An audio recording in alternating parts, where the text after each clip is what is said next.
বলদে চড়ি আসিবে সিংহায় দিলা হাত, আর সিংহাসুনি মর্তেতে বাজিয়া উঠল ঢাক।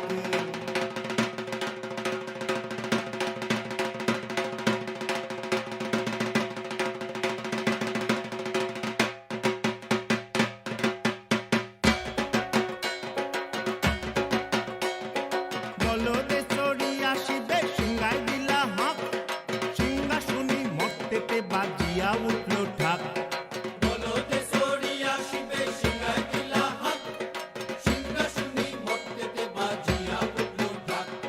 শিবের সনে কার্তিক গণেশ লক্ষ্মী সরস্বতী, আশ্বিন মাসে বাপের বাড়ি আসেন ভগবতী।